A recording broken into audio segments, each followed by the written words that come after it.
guys, thanks so much for clicking on the video. My name is Leah and let's recap and review Real Housewives of Orange County. This is season 18, episode 3. So let's get into it. Y'all. The episode picks up where it left off, where we have Gina and Jen, and Gina has just berated the hell out of Jen and has gotten up, basically said, don't run me over with your BS, girl.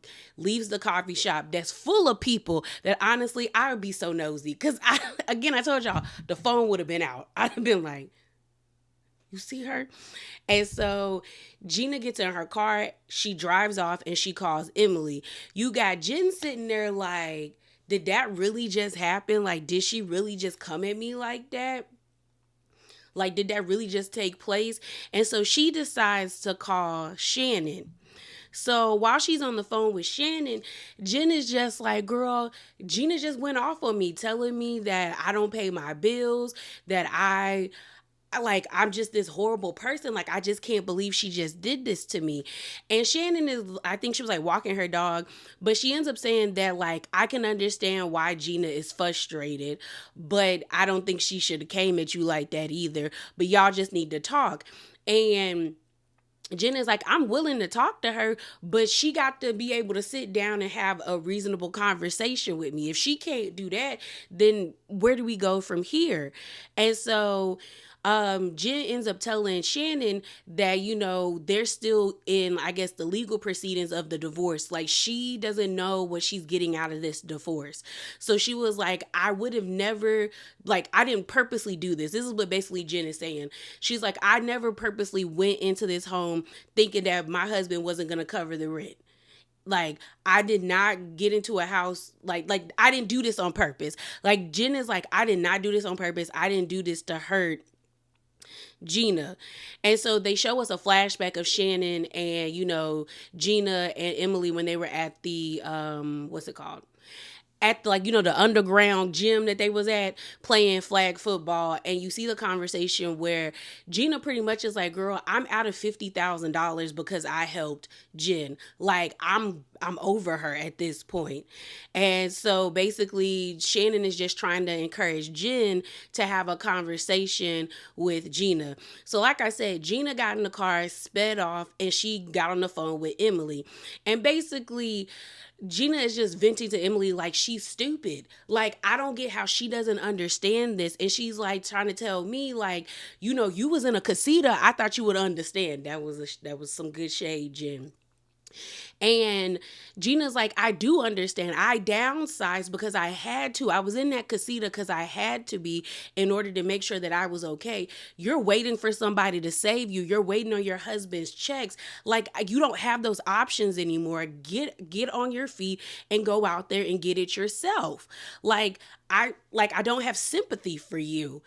And Emily was like, yeah, I get where you coming from, girl. I get where you coming from. And then Emily's just like, no, Gina's just like, I can't take these people in OC. I just can't.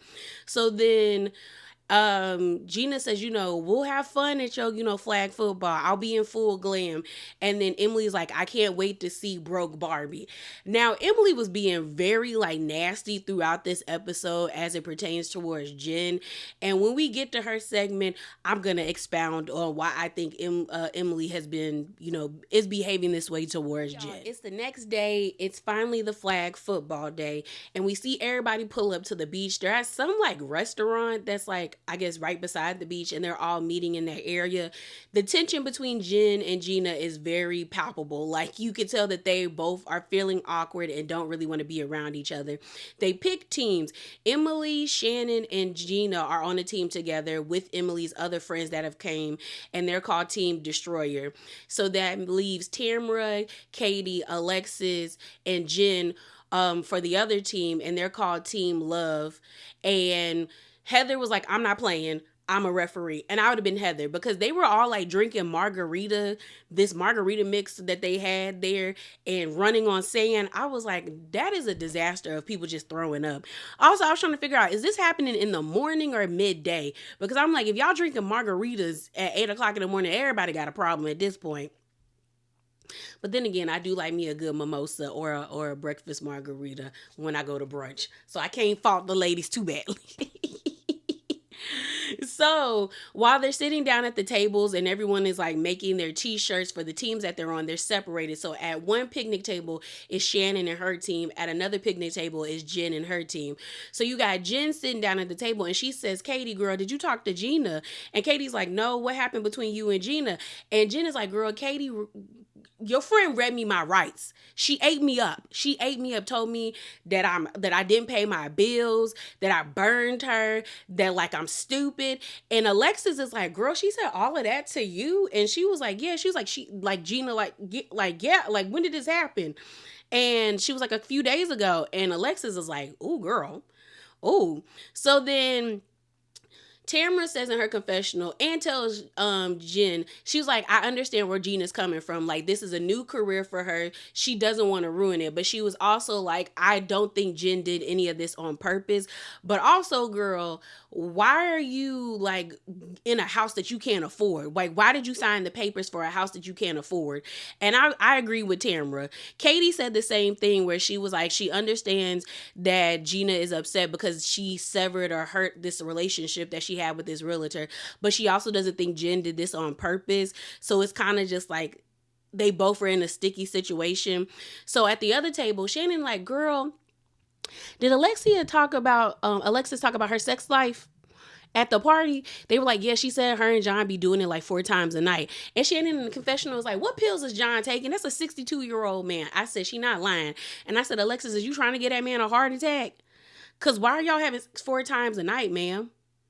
Like, that's overkill. That is overkill. So, so the next conversation that they have at the table, Shannon ends up telling them, girl, why did my personal trainer, so she's like, Steve, my personal trainer.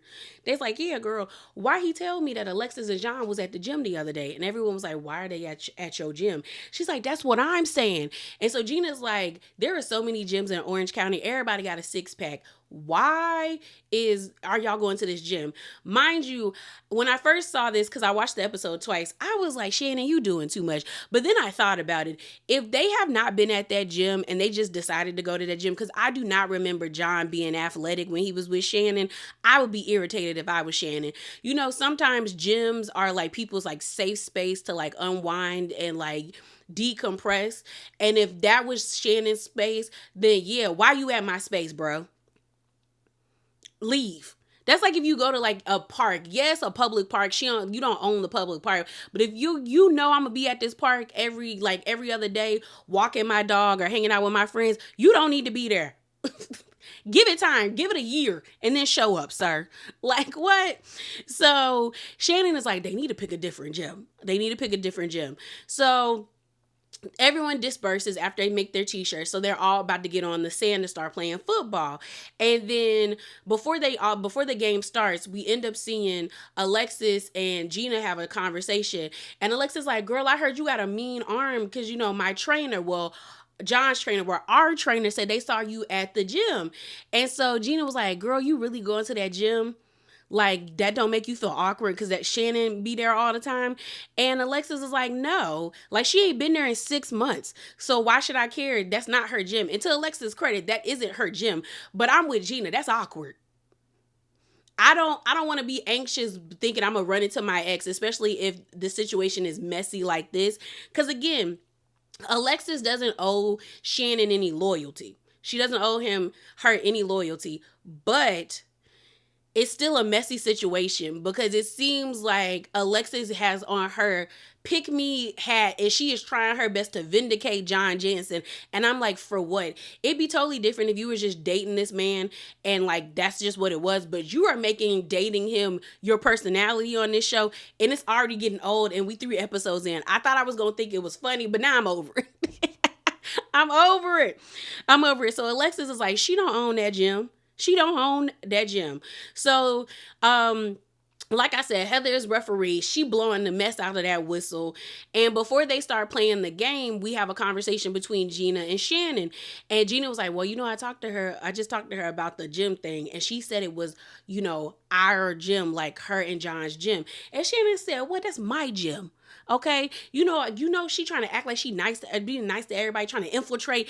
And on the one hand, yeah, Shannon, I get it. On the other hand, Alexis has been around and been cool with these ladies for a while, but it is weird. Like, you haven't been relevant to anybody's conversations, like, for seasons, like for like 3 or 4 years, and now all of a sudden you hear, and it's like you everywhere.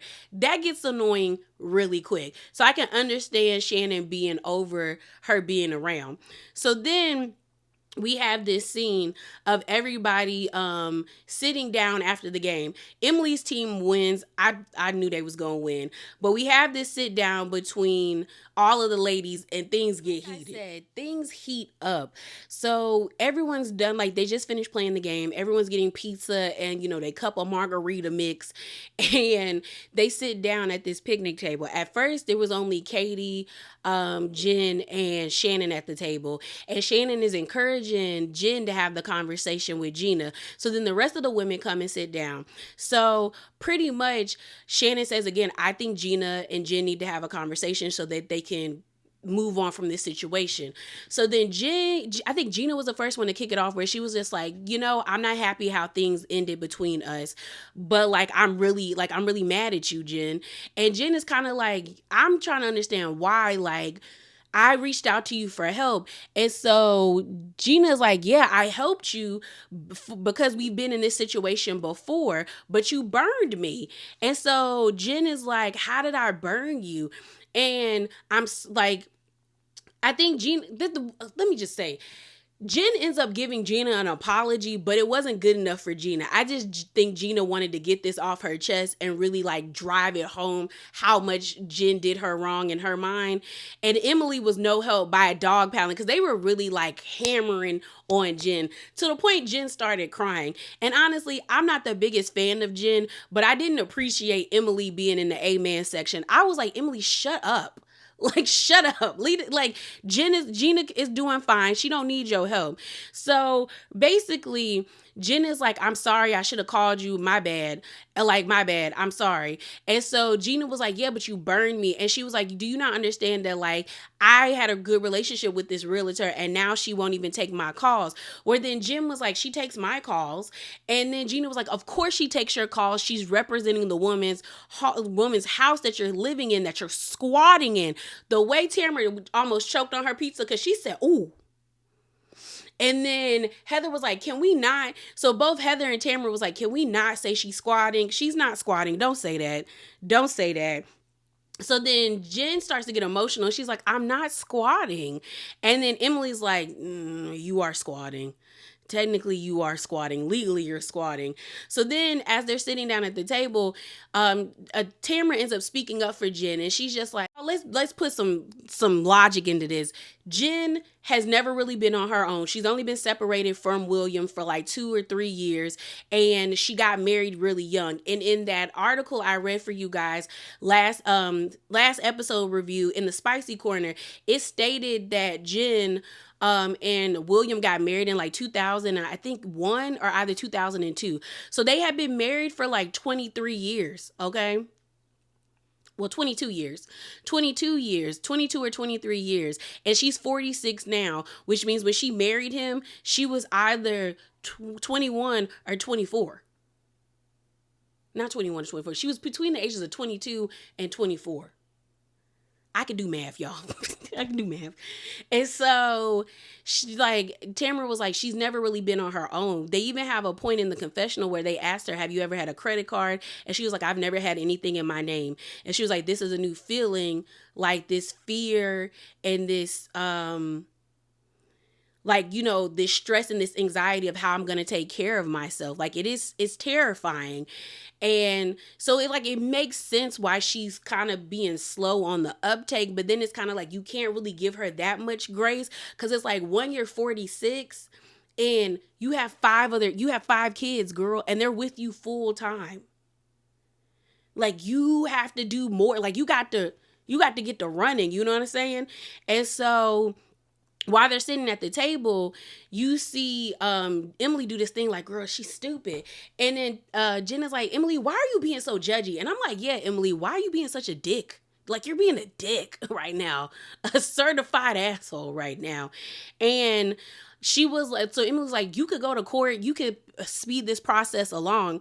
And then Heather chimes in, and Heather's like, I think what she's trying to say is this is all new to her. She's not used to all of this. Like, give her a moment. And so pretty much what we find out is like they haven't gotten to they haven't done the financial part of it yet. Like they've been separated, but I think they're still in the discovery process of how to divvy out assets and things of that nature. So next thing you know, they were like, so what do you like? So what about your car? Cause she got a brand new Range Rover. It's like I think like a 2023 or a 2022. And she's like, well, I gave it up. And they were like, oh, like they repoed it. And she's like, no, Ryan told me, and they do a flashback of her and Ryan talking. And Ryan was like, give up the car. You can have my car and I can buy myself another car. I said, well, whose money, Ryan? With whose money, Ryan? Okay. And Ryan was like, and I'll take on the debt, I guess, which I didn't know people could do that. So he's taking on the debt. But Emily did have a good question because she was like, what happens when he no longer wants to take on your debt? She was like, then me and my kids are homeless. And so Heather was like, girl, we need to figure out a better plan than what you got right now. Like Heather was like, this don't make no sense. You need to figure out a better plan. And so that's when Gina chimes in and she's like, you have to be selfish. You have to care about yourself and your kids, because at this point, it's just you now. And she's like, I understand where you're at because I'm still where you're at now. And so that's when she lets the table know that her and Travis, like Travis moving out. Jen immediately was like, oh my God, like she showed that she cared because she's compassionate, like the pack of wolves in front of her.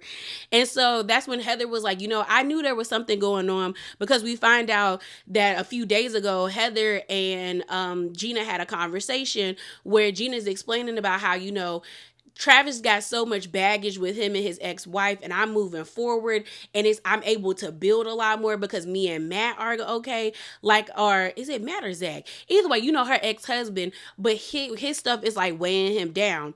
And honestly, Gina just needs to admit that she no longer wants to be with Travis because she has elevated to a level where she doesn't really need him anymore, and he's not pulling his weight, and she's tired of doing all of that. And then she expounds upon it more because she's like, she explains like, we can't afford a house with our savings, like with our money together. She's like, I'm now at a point where I have a good career, and like I want to spend extra money on my kids. I want to do all this other stuff, but then I kind of feel bad because it's like, do I do that when I can't do it for all, like for his kids, his three, because they got 6 kids all together, his 3 kids, her 3 kids. And she's like, now I feel like I'm not treating my kids correctly because I can't do it for his kids. Like, it's just a lot. And she was like, we're separating right now. He's moving out, so I can make sure that I can, maybe we could be good together. Now, I do slightly agree with Tamara where she's like, y'all been together for 4 years and now all of a sudden you moving out.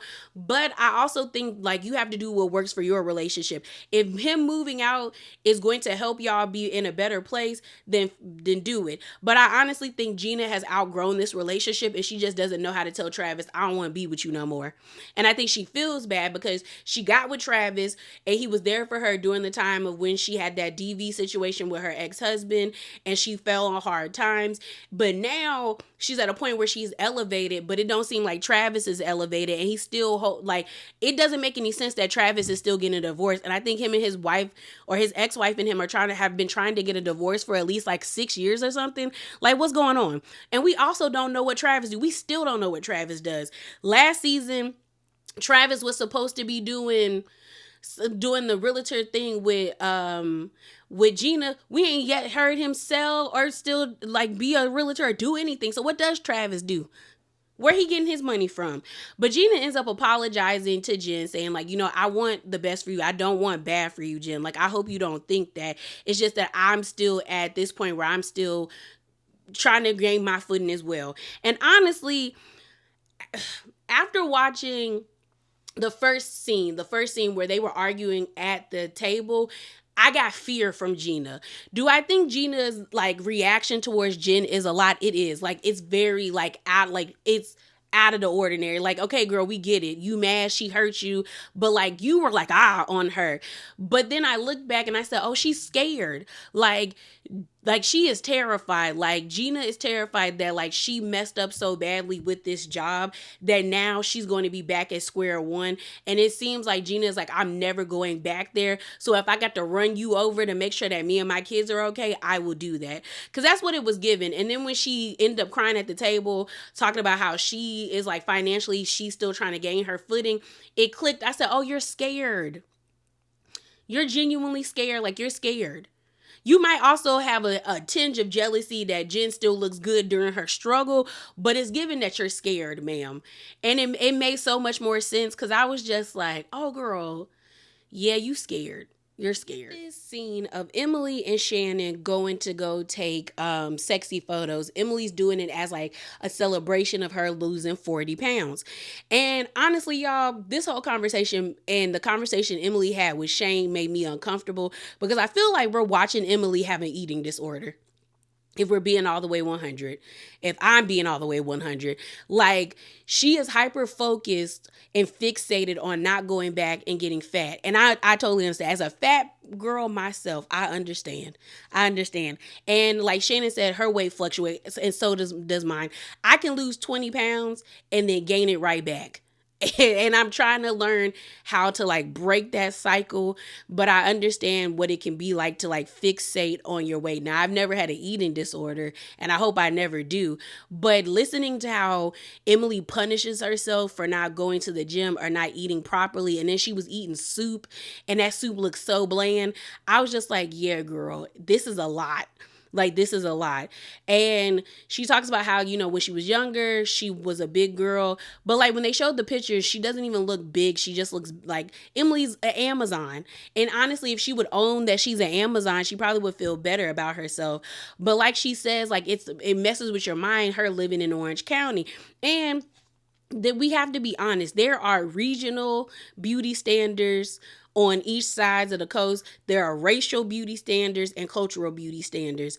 Emily probably would be fine, like a 10 out of 10 down in the South. But in Orange County, she probably like a good 8 or 7, depending on who you ask, because of her being so tall and such a thick girl, and then she doesn't have the blonde hair, that I think that she has internalized those things, and now she's like determined never to go back. And like I said, I was going to talk about how they're treating, like how she's treating Jen. I think Emily is that girl that is resentful of women that look like Jen, that she feels either has everything handed to them or don't have to work as hard or have to go through what she had to go through in order to live the life that she's living with Shane and her family. I think it's like, girl, is she, because some people do that. Some people who are like, you ain't never struggled, and like, look at you struggling now. Like, it's giving very like condescension and very judgmental behavior. But I think it comes from the fact that Emily probably has always felt othered by the women in Orange County, and Jen pretty much represents that. She's blonde, she's pretty, she's petite, she teaches yoga. She probably has never gone through the struggles that Emily has gone through, and she's just kind of like, look at you, kind of happy that she's struggling in a way. So while that's happening, we then end up seeing this scene of Alexis, Jen, and Tamara walking their dogs. Mind you, Alexis has a new dog that's like a golden retriever, just like Archie is. And now everyone's like, it's giving single white female. And it kind of is. So they're walking. And they start talking about what happened at the party with Shannon and the whole gym situation. And Alexis is like, it's not her gym. It's not that deep. So then it flashes back to this scene between Shannon and Emily after Emily takes her pictures, where Shannon tells Emily, like, you know, I told y'all about my trainer. Why did he tell me that John went off on him? And he's like, what do you mean? Like, I'm like, what do you mean? And the trainer ends up saying that the guy, I guess he owns the place, and he was just kind of like, we don't want no drama between you, Shannon. Like, we don't want no drama here. Like, this is like a wholesome place. And so Alexis says, I'm a good Christian girl. And then the trainer ends up being messy, being like, but a good Christian girl talks about how much sex she has, like 4 times a night. And that like pissed John off. And Shannon said the personal trainer told her that John was like, F you, F you, F you this, F you that, F you. We ain't never stepping in this establishment again. And this is all Shannon's fault. And so it switches back over to the scene of Alexis and Tamara and them, where Alexis is like, the only person that would have known that, and she tells them the story, is Shannon. And I'm like, no, Alexis, OC seems to be very small. And you were telling everybody your business and gleefully telling them how much you and that man have sex every night at Heather's event. And there were several other women there who probably live in that area, who probably frequent that gym that Shannon goes to, and was probably running their mouths about you. That town gets gossipy. That's how we all found out that Ryan is a neighborhood whore. So I don't think it was just Shannon. And even if it was Shannon, stop running your mouth. Like, why can't she not talk about it? So then Alexis is like, if she want to play these games, I can play these games too. Honestly, all I want her to do is clear John Jance's name.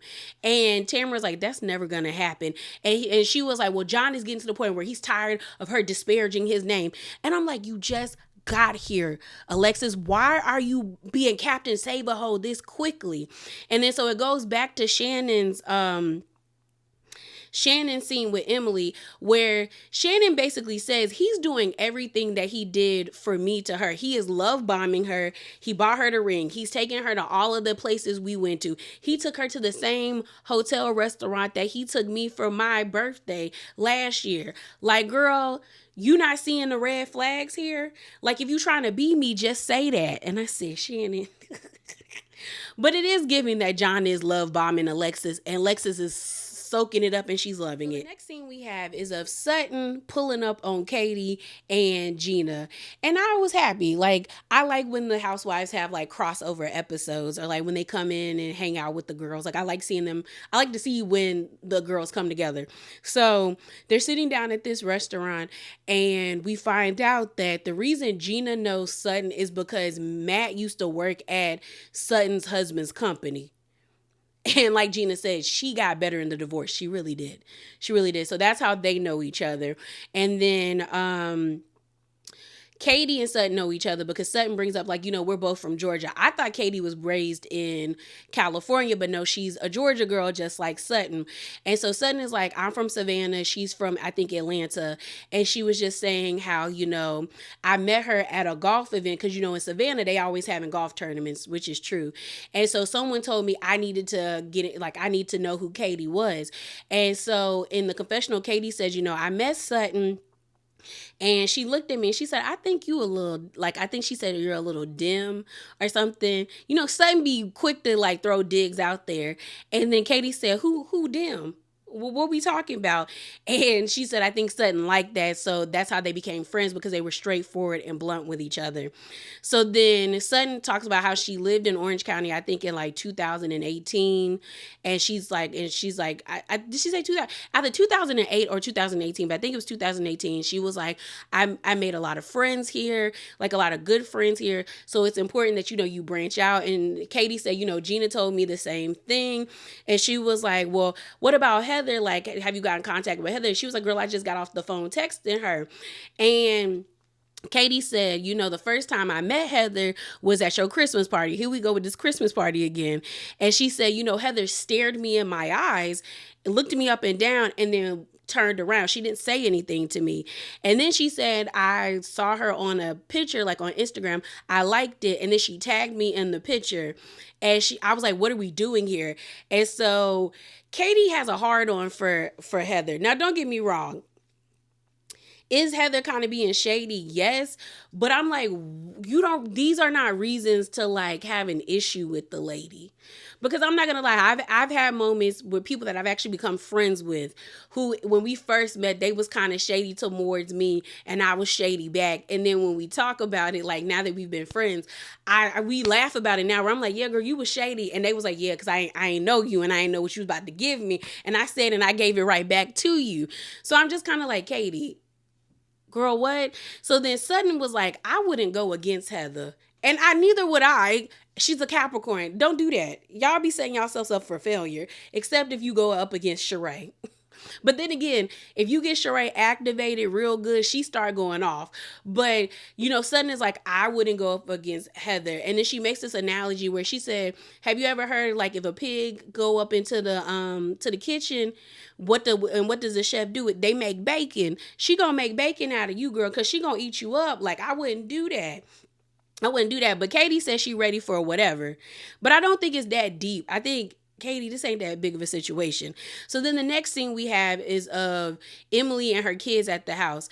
And, she ends up telling us that she and one of her youngest daughters, they went to the gym and, they worked out. But the little girl was like eating Chick-fil-A, and then she was eating hard-boiled eggs as they was going home. A child's metabolism and gut is crazy. But Emily's just like eating this soup, and she's like trying to offer it to everybody, and don't nobody want no soup. So then Emily in her confessional was talking about how she wants Shane to start living a better healthy lifestyle, because all Shane do is go down to 7-Eleven and get a big gulp, and that's all he drinking throughout the house. So then we end up seeing them have this conversation where she brings up one of their oldest daughters. I think her name is like Chanel or something, where she's just like, she felt like he was being a hypocrite. Like, you're telling her to stop eating out and all of this stuff, and that it's better to cook at home, but you be eating out every single day doing in and out, and she felt like you're being a hypocrite. And she was like, she said that you scolded her. And Shane was like, I didn't scold her. I just basically said it's probably healthier for you to eat at home, but it is kind of hypocritical if you walking around eating poorly and you want your kids to eat better. You can't really be like, do as I say, not as I do. And so Emily brings up about how Shane was complaining about his heart was hurting and his chest was hurting, and he was like leaning over on the couch and talking about he couldn't breathe. And he was like, oh, I'm like, do you want me to call 911? He was like, no, I'll go to the hospital, but he ain't been to the hospital yet. So then Emily brings up how like they need to find a happy medium. And Shane in his own confessional was just like, yeah, like, I'm happy that Emily has lost the weight, but it's getting obsessive. It's getting very obsessive where she's starting to punish herself for not going to go out to eat. And I'm like, yeah, both of y'all need to get this in control. One for yourself, but for your kids that live in the house with you. Because you have two extreme spectrums. You got your daddy who eats disgustingly and poorly, and then you got your mama who eats so clean that it's probably going to make her sick, and who works out to the point where she's probably going to like pull a muscle or need severe rehab as she gets older because she's doing too much to her joints and her bones. So she's like, yeah, we do have find a happy medium, because I'm scared that you're going to keel over. Okay. And I just need you to get it together. But Shane makes a point where he's like, I do most of the house stuff. Like, I'm here at home with the kids. Like, I really don't have time to be doing all this extra stuff. So, like, you be at the gym every single night. Like, every single day, every single night. Like, you gonna have to find a balance. So, I'm with Shane in the sense of, like, you need to find a balance. But also, Shane, you need to eat healthy. Like, do you want to die at 50? A lot of people say at 50, they be getting a resurgence of life. But drinking a big gulp every day is a lot. That's why you be looking washed out, sir. That's why you be looking washed out. So the last scene of the episode is Travis moving out of the house, and he not happy about it. Gina tries to like fake cry about him leaving. She was like, now that you're leaving, it's a lot for me. Like, you're leaving, and it's a lot. And he's just kind of like, cut the crap, girl. Cut the crap. Dead ass. Cut the crap. You asked for this, and this is what's happening. And Gina's like, but like, now it's happening, it's a lot. And so Travis is like, we're doing this for us and for the kids. And he's like, stop saying this for the kids, because I think the kids want me to stay here. Like, they'll be better if we were a family unit. And Gina's like, well, I don't think so. And so we see him pack up and leave, and basically says, hopefully this works out for us. Honestly, like I've been saying, I think Gina has outgrown Travis, and she just doesn't know how to tell him, because she is extremely appreciative that he was there for her. But at this point, it is what it is. He doesn't seem like he has had any growth. And I think it's absolutely ludicrous that with their money combined, like her being a realtor, the Bravo checks, and whatever he's doing, if he is doing anything at all, they can't purchase a home big enough for all of those kids. And that says a lot. And those kids are becoming teenagers. And I promise you, as they get older, they not going to want all three of it, like 6 people in a house that's only 4 or 3 bedrooms. I think it's 3 bedrooms. Nobody wants to be in a 3-bedroom house with 6 people. Nobody. Like, when they're young, it's cute. When you hit the age of probably like, girl, like 10 or 11, the bodies are changing. They need their own rooms. Y'all, that is it. Okay. That is all. Remember to be bravely authentic, and definitely hop down in them comments below. And if you like what you heard, give me a thumbs up. And if you don't, give me a thumbs down. Either way, it puts me in the algorithm. And I'm out, y'all. Deuces.